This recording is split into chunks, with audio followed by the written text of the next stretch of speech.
So it seems like to me that the implication, at least with the LA Times story, and some of what David is saying right now, is that while Al-Qaeda in Iraq might be number 5 down the list, as you asked, maybe Yemen, the Maghreb, Pakistan are more dangerous threats or more imminent threats to the United States right now, there seems to be some implication there's a heightening of the threat level coming from Iraq, right? Yeah.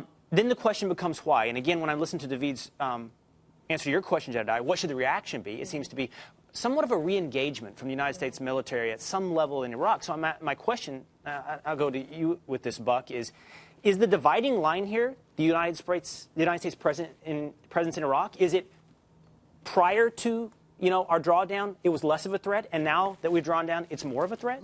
I think David sketched out a few things here that are important to put the threat in context. One, I think he correctly laid out when you're looking at external plotting against the United States, what the greater threats would be, because Al-Qaeda in Iraq right now may be more engaged than it has been recently with higher profile attacks at a greater number.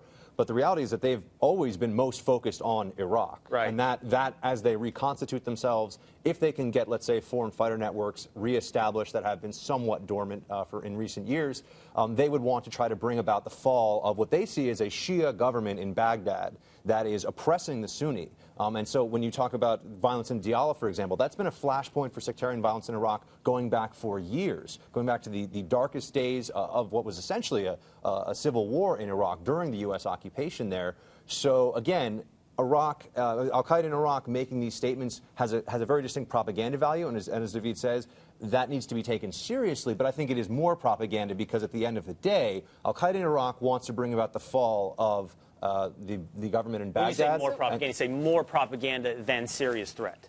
Yes, I think that it's more a rallying cry to show that they're still relevant, that they're threatening the West. It's bluster, but it's bluster with a purpose, which is to show that they are still a player, that they're still an international threat, and therefore jihadis maybe should flock to their banner, and also to tell the rest of the Al-Qaeda in Iraq cells that we are still making a fight against the West here, and we can maybe make the Iraqi government fall. But the Al-Qaeda in Iraq wants to get Iraq under their belt first and foremost. So, David, before we go quickly, do you think the United States needs to change its policy in any significant way when it comes to Al-Qaeda in Iraq?